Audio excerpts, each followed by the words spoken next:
Alrighty, so every good breakfast sandwich has got to start off with some nice bacon. I've never seen Black Forest bacon before, so that caught my eye, and so that's what we're cooking today.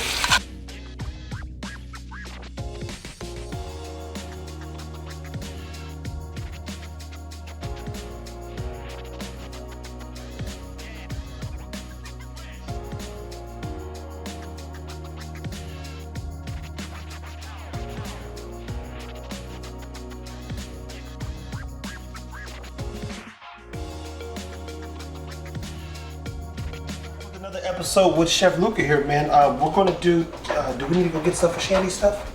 Yeah. Okay. We're gonna make some shandies to warm everybody up. Nice. And you said you're gonna make breakfast today. Today's breakfast. Yeah, I figured, where was there in the morning? We always, heavy hit on the lunch stuff, and I'm like, you know what? Let's start the day right, because breakfast is the most important meal of the day. Well, that's what they said. But mind you, I just love breakfast food. Cool. So I could eat breakfast for breakfast, lunch, and dinner. Well, I mean, you're not wrong there. And plus, as always, like JMC Farms, Jason, thank you for coming in clutch. Look at these beautiful eggs that he sent us this time. So, If you was an egg collector, this is what a collection of eggs would look like. I know. If you was like collecting eggs, look, I got the blue one. I got the couple blues. This is the light blue with a spot.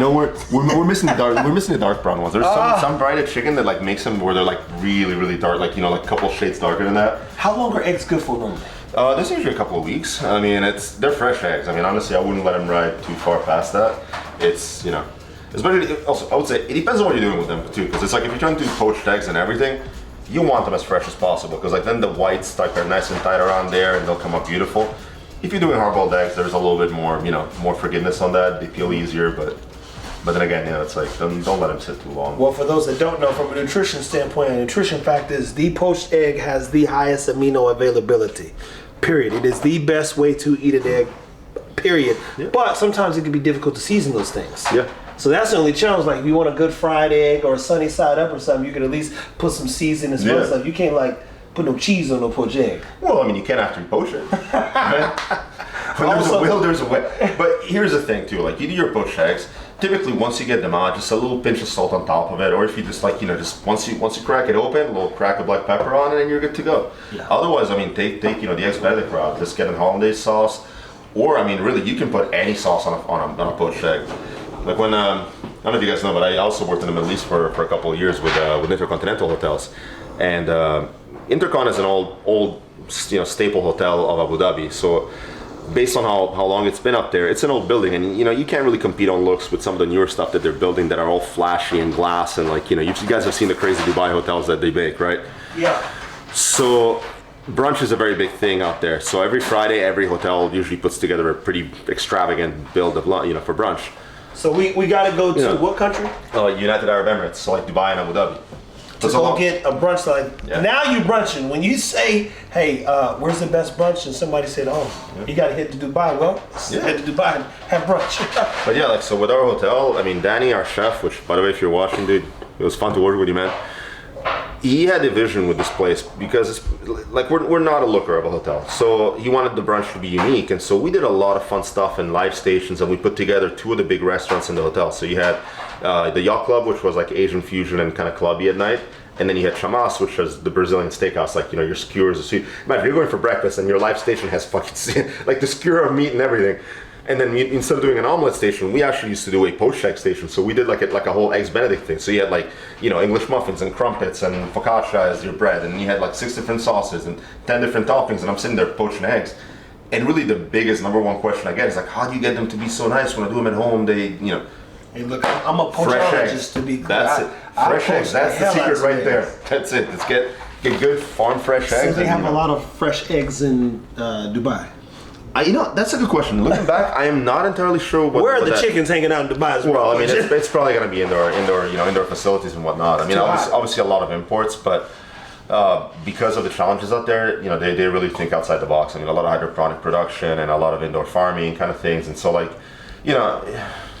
it's challenging, yes, but because of the luxury level of the country and that kind of a market that you're in, I mean, you get anything and everything. So it's like somebody wants to pay for it. I mean, hey, you get it. But also the interesting thing too, and I know obviously you have an issue with beef, but being that you're, I don't have an issue with it. I can't eat it. The issue is I can't eat it. Yeah, that's it. That's the issue. I can't have a burger. I can't have nothing, man. I can't even indulge in barbecue, man. I know that's.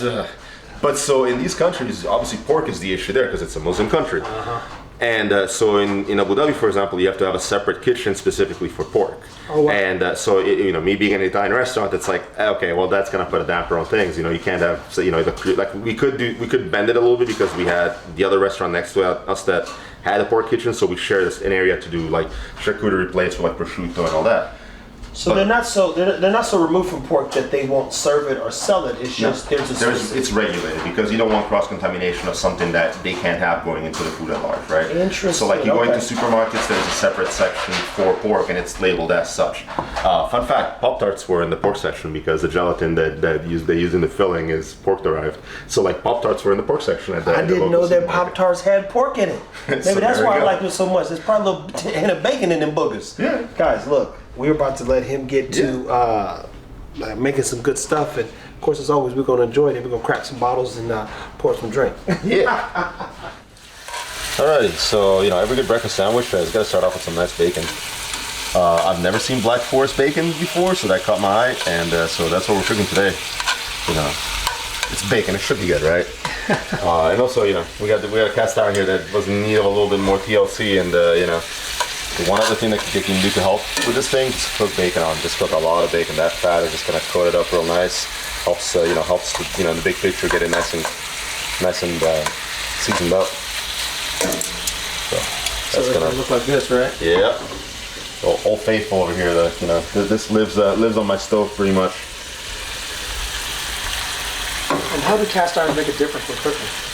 So when it comes to cast irons, I love these things because of just the sheer thickness and also the material. It's like heat retention and the way that it just heats up evenly. Mm-hmm. You can let things ride and cook really nice and gentle. You can also crank them up and get a good crust if you're doing steaks. Yeah. Fairly easy to maintain once you get them going. And at the end of the day too, this thing will outlive just about every other pan in your kitchen.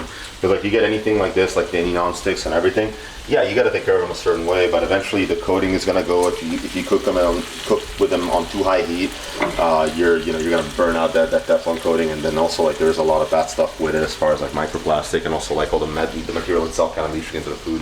So the moment that they start going, you just want to toss them out and get new ones. Whereas this is like your heirloom pan. This, and these are nothing fancy. These are your standard issue large pans that you can find pretty much anywhere. I mean, you go into any good hardware store in the barbecue section, or any like Ross, Marshall, and anything in between. So start with one of these, get used to it, and then from here on out, I mean, there's a couple of companies out there that do U.S. made small workshop kind of stuff. And I mean, if you enjoy this kind of cooking, I mean, it's worth investing because this pan ain't going to go anywhere. So would you say these pans are also a great substitute for potentially grilling, for example? Yeah, if you're at home and you're in an apartment and you don't have a backyard and you don't want to grill, get the largest one you can get, stick it on the stove, and I mean once these things are nice and hot, get your burgers on there, get a nice sear on them. You want to do smash burgers, you want to do steaks. I mean, it's a versatile pan, and as you notice, there's no plastic or wood or anything else. You can take this thing and just like shove it in the oven if you want to also bake something in it. Cornbread is a really good idea to do in these kind of things. And you can even go a step further if you get like the enameled cast irons, like the Dutch ovens. I mean, you can do a lot of cool stuff in those too. Boom, there you all have it. Getting this bacon going on here. Yep. Giving this While the bacon is this going, pan is giving it a little coating of the fat. let's get the buns toasting up here. We'll just turn this down a little bit lower. So I don't have a lot of counter space at home, so I really don't have a toaster. So this guy right here is pretty much my toaster. Like you want to get nice crisp on your bread. Get this thing on like medium heat, little let them go right for a little bit, and then a little drizzle of oil or some butter at the end of it, and you get yourself the nice slice of butter toast. I'm always in the quest of connecting with local producers, and so one of our members was kind enough to get me in touch with some friends of theirs that have a farm up in Amory. So this is Alford Family Farms. They brought me in some tomatoes and some blueberries over the weekend to try out. So, we're gonna give them a shot. But these tomatoes smell amazing. I mean, it's compared to the store-bought stuff. These have a beautiful, beautiful, beautiful aroma.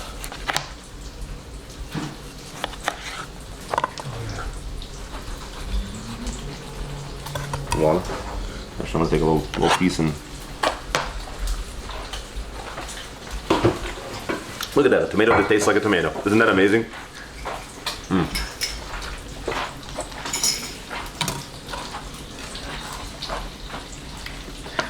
Oh, you missed it. We're done. Hey, not with the food. I ain't missing it. There ain't no plates. If there's no plates, I didn't come in too late. Richard said he's gonna bring scotch now. What's up? He said he's gonna bring scotch now. Oh, he is? Yeah, I sent him the photos and told him that you said you was gonna. He said, shit. He said, did his contractor cancel? I said, he canceled the contractor. You know, it's the way I think of it too. It's like it's rare that I have a full Monday by myself like this with I'm out of town. You know, Do you have friends? Huh? Do you have friends? Yeah, but I work with them, so like we all have the same days off. So like imagine like Eric works with me, and it's like he's got to spend time with his girlfriend. My other cook, Ashton, lives in my neighborhood, and his wife is also out of town. So we've been hanging out here and there, but he's also kind of wanting to rest after that. So, and the only other people I know, it's like again Amanda is up in McKinney. She works from home, so and then on top of that, her husband is severely allergic to cats. So I haven't been able to get them over to our house except day one when we bought it before the cats had a chance to really roam the house. I mean, the adulting is hard, man. Like it's like trying to coordinate schedules when everybody's got stuff going on. It's mental. Dude, all he's reminding me is why I don't want to have no kids, but I'm growing some friends. Friends are the key. I'm learning. Well, look, I mean, with kids, it's like if only it was as easy as making friends as a kid. It's like I'll be going somewhere, and my kid comes around, and is like, "Hey, just make friends with that table right there." And they're kids, and they're like there and chatting and everything else. And Isn't that crazy? Yeah. We grow up with so much personality, perspective that we lose sight of how easy it is. Yeah, just to as connect. growing up, it's like all of a sudden, it's like there's like, what's the person like? No, I just want to chat. I just want to fucking interact. It's like it's the human connection, man. What's one of the things you enjoy most about the whiskey community? Because we've been trying to continue to find community in the dog space. And I told Tim, I've never been a community-driven person, right? Yeah. And I don't understand friendships and friends and all that stuff. And, this is new to me because now I have a place where friends can come over and kind of chill. But what's the whiskey community mean to you, man? What's one of the things you enjoy about it most? So for me, since kind of entering this space here in Texas, it's interesting to get to know everybody because whiskey is sort of like the catalyst and sort of like the common ground place that brings everybody together, right? Yeah. And no matter at what level you are. So then it becomes less and less about finding the crazy balls, but about finding something interesting to you. And then when you get together, everybody's sharing. And then there is that sense of like, okay, I have access to some of this stuff, and let's share the goods. And aside from that, even all the events that have been organized from that, the dinners that I've seen happen, and like the chili cookout last year. I mean, with the Suburban Dads, that was a lot of fun. I mean, I'm from Italy. What the hell do I know about chili? But I paired up with a couple of guys that knew what they're doing and kind of added our flair, and and we got real far with it. So Ric Flair drip. So to me, it's just like you get exposed to a very different space altogether. You meet new people, and then everybody's excited about what they do. And then apart from that, the friends you make along the way, the community you build. It's all the thing, huh? Yeah. Interesting, man. All right. Well, I think since looks Luca's like the going to be bacon here is, a good part of the day, I didn't have anything planned, but as far as like what to do next. So, since he's going to be here, we're going to go to a couple stores in the midst of the guys coming in round two and get some steaks. So we have a butcher shop, Horizon, and I can't eat them, but I think seasoning them, letting them marinate for a second, putting them on it'll be a good little. You put a fried egg on it. There you see. I think it'll be a thing, especially because he's here.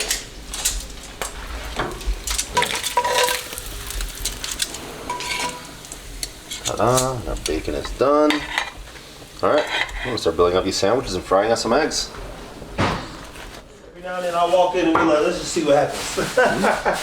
I'm a big fan of like a little mayo spread on my sandwiches. We're not gonna go too heavy-handed, but I've seen Undercover Brother. Thanks. I ask because it's like I'll do something you're like, oh man, I'm like, come on, dude, it's good stuff. It's flavor. But in order to give it a little more kick, we got harissa. So this is like a Moroccan style pepper sauce. I use it a lot at work, and I love this stuff on everything. It adds a nice kick, adds a nice flavor. It's not burn your face off. It's just tasty. Harissa, huh? What countries that come from? Morocco, typically. Morocco, okay. And where can I get that at? This one I just bought at like the grocery store. So I think this was Kroger, I believe. Oh, Kroger got harissa. Save that. That's what you need. Yeah. Oh, this one. It's been a minute. I'm forgetting where stuff is. Oh, man.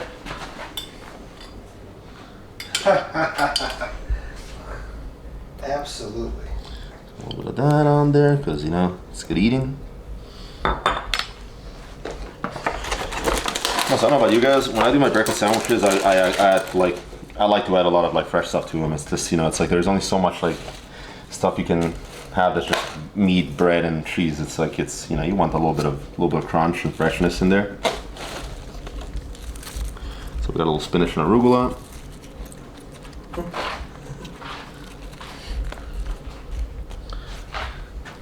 This is like some stuff I made a couple weeks ago. Yeah, a fresh tomato. Fresh tomato. All right, now we're gonna fry up some eggs. Actually, our good friend Texas olive oil right here. I saved a lot of it just so you could keep doing your thing. I need to give me another batch of the 0 acre too for even for You know home. what's good? It's just funny because when we worked at North, we put truffle oil on everything. Literally. All right. Pick this up a little bit of cheddar for the sandwiches. So it's always better with cheddar.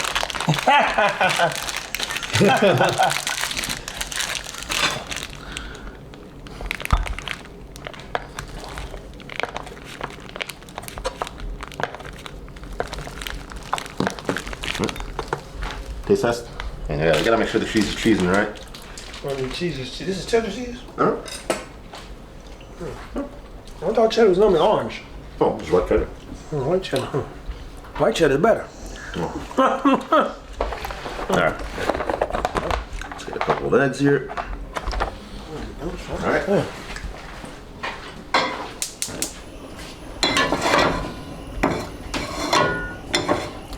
There we go.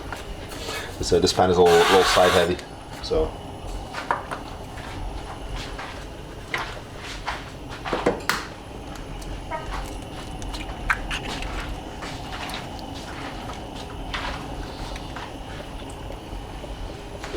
Stuff around everywhere. Yeah, so we're here just gonna do a fried egg, get some bacon on there, get the cheese on it, and then we're just gonna sandwich them up, and then we're eating. Man, say, I'm excited for this, man. Yeah. And I Make the first round of Shandy's. I should have fasted the whole night last night. I only ate wings though, so I could make sure I wasn't too hungry. Nice. No, that was one of those. Yes, it's been a long weekend, just catching up on everything that I haven't been able to do at work. I was like, you know what sounds like today? Pizza and a beer. That was it. That was dinner. Watch some. Man, simple. Do you make your own pizza or do you? No, this one I just ordered. Hey, I wish. So when I was living in California, we had friends of ours that lived in an apartment complex in Newport. And I mean, bro, this was like one of the bougiest apartment complexes ever. Just brand new build from Irvine Company. So most places you have a swimming pool, you have a couple of grills, and that's it, right? Bro, their amenities, they had 2 restaurant-sized gas pizza ovens.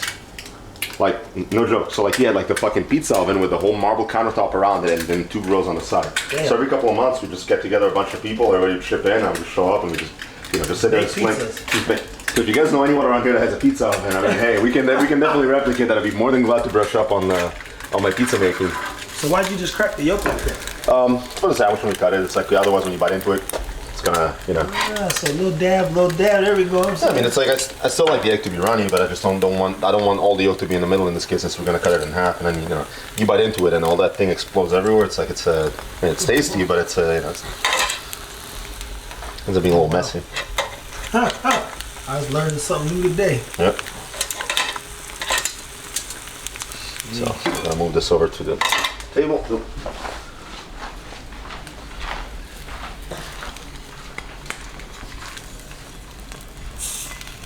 Wow, a little messy, a little falling apart, but we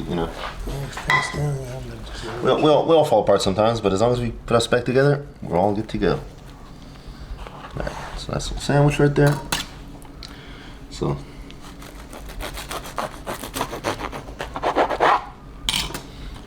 ta-da. Yeah, buddy. Yeah. That looks that looks perfect. Go ahead and make the shandy while he finishes this next one.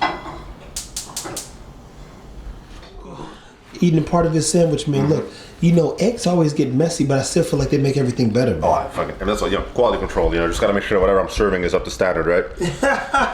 And what kind of bread is that? This is just like an onion roll from HEB. So, Did this? for all you non-Texas, I mean, HEB is a great store up here. It's pretty much like rooted in Texas everything, and they have a great bakery. They also have these like cheddar jalapeno rolls. Oh man, those are fucking tasty. Look at him plugging some HEB in there. Jamarcus is over there making Shandies because it's 10 something in the morning, just about 11. I don't know if I want to drink 130 proof whiskey just yet. But as the day progresses, I assure you, we'll be warming it up. We bought some scotch and some Old Fitz 7-year. Is Old Fitz hard to get?